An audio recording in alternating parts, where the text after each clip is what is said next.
why are neighborhoods important? Why should we, as individuals, share a responsibility to our neighborhood, city, province, and country? Because we are all a part of the link that unites us from the Atlantic coast to the mountains of the Pacific. With that philosophy in mind, iCan emerged. Formerly the Canadian Charity Association, iCan is now the International Charity Association Network and is the recipient of the 2006 Champions of Digital Literacy Award.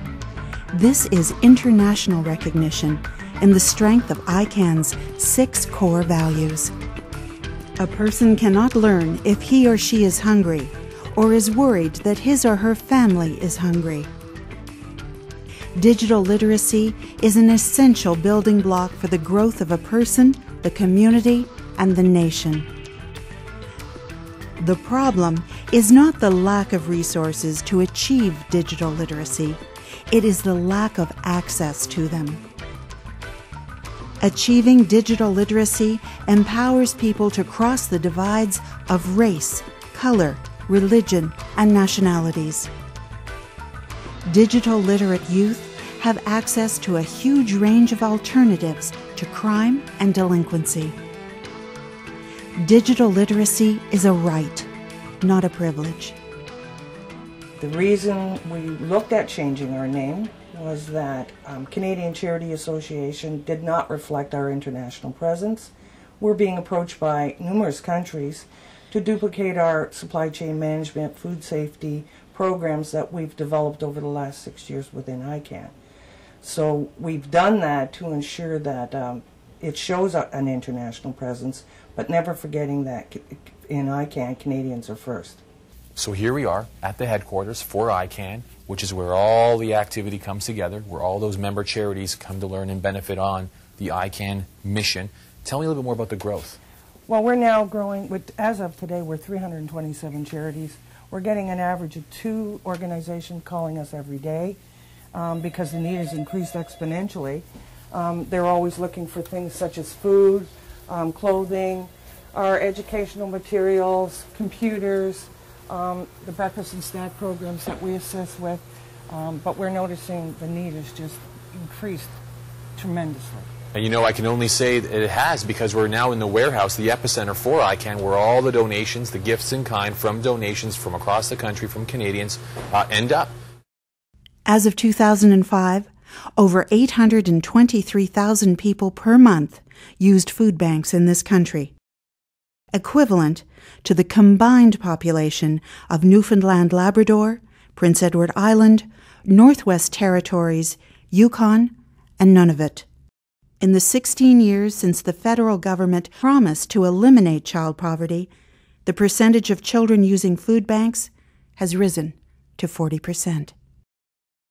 iCan has, from its inception, strived to be a charity on demand, ready to fill any need, and has recognized that the cycle of poverty is directly associated with a lack of education, which in turn can be linked to the hunger that many children deal with daily.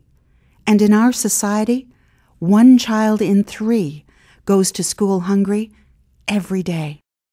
This is why iCan's goal is to feed the mind as well as the body. We can provide them with computers, with learning courseware, which is a valuable tool that is very much needed in communities where there are a lot of at-risk people. Through iCan's innovative computer centers and learning courseware, they have broken the cycle of poverty, hunger, and poor education. With Toronto being a microcosm for the country at large, iCan and the Global Learning Group have taken from the success achieved in Canada's largest city and are spreading across the country in an ambitious effort to open a total of 100 computer centers. Being from Manitoba, we're very proud of what we have here in Winnipeg, and seeing what I've seen in the last couple of years with the growth that's happened with Teen Stop Jeunesse and others like it. It got us excited as retired business people, and I have a network of professionals that work with me, some of them part-time, some of them almost on a full-time basis, all committed to raising funds with the idea of building computer centers, supplying equipment, supplying training for people that really need it. And then of course you've got the advent of the computer now, where you don't know how to work a computer. First of all, you're not going to get through high school. Second of all, you're not going to get a job, or you won't even be able to look for a job anymore. Everything is just so computerized. And without them, we would not be able to service our community as well as we do. And we've always had a small computer lab in our facility where there was maybe 8 or 10 computers. And now that we've got 2 labs that grand total would be somewhere in the area of 55 computers, they are full every day. So if that tells you that it is definitely necessary that there be that sort of technology there. In its first year of operation, iCan's flagship center in Toronto helped over 20,000 people in their facility and can report that over 175 people found employment. Why have computer centers reaching 60, 70, 80 in numbers? Why open up so many? You and I may take it for granted, but there's a considerable amount, a large percentage of the population that does not have access to technology. And they don't know, and they're so intimidated by this, what we call the digital divide. We provide these centers at no cost to anyone that walks in, but simply has the desire and the wanting to learn and better themselves in either a small thing or a big thing. Being here now at the Jamestown Center, we're right in the center of one of the top 13 at-risk neighborhoods. Right. Where the kind of traffic is a little bit different in the center, unlike other centers where there's newly arriving Canadians or people who've just lost their jobs and searching for education. This one serves a multitude of different purposes. What do you need to continue sustaining the center and growing its reach? We need more people to donate in order for us to expand, get bigger, reach out to more people. And the thing is there are so many social groups just in St. Jamestown that are here to help the community in so many different factors.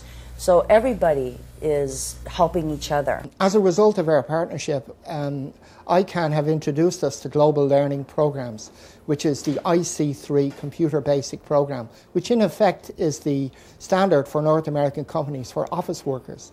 And this will allow us to upgrade the clients who come here from social services. And it keeps our funders extremely happy, because instead of sending people to labouring jobs, we can actually send them to office positions and upgrade them even further into administrative positions and allow them to do things like sales and customer service positions. Right now, we've increased our basic employment level right across the board as a result of what Global Learning has introduced into our computer programs. Microsoft Office Series Office 系列的，加上 Windows XP 啊，加上 Microsoft 的电脑即时课程 Air Plus 这些课程的软件呢，如果你要学这课程，像在心理家学院学呢，价格都在1000块钱以上。现在都是由那个 GLGI 叫 Global Learning Group 免费提供的。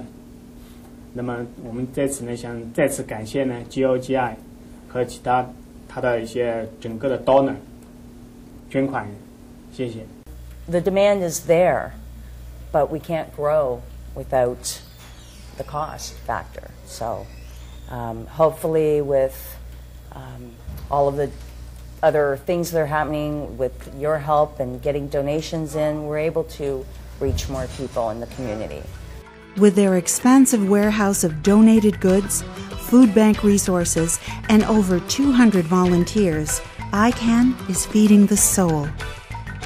With courseware from the Global Learning Group increasing daily and through donations, iCan is able to feed the mind. Person by person, community by community, and to the country at large, iCan knows what it means to be a part of a neighborhood, and they look to you to join in.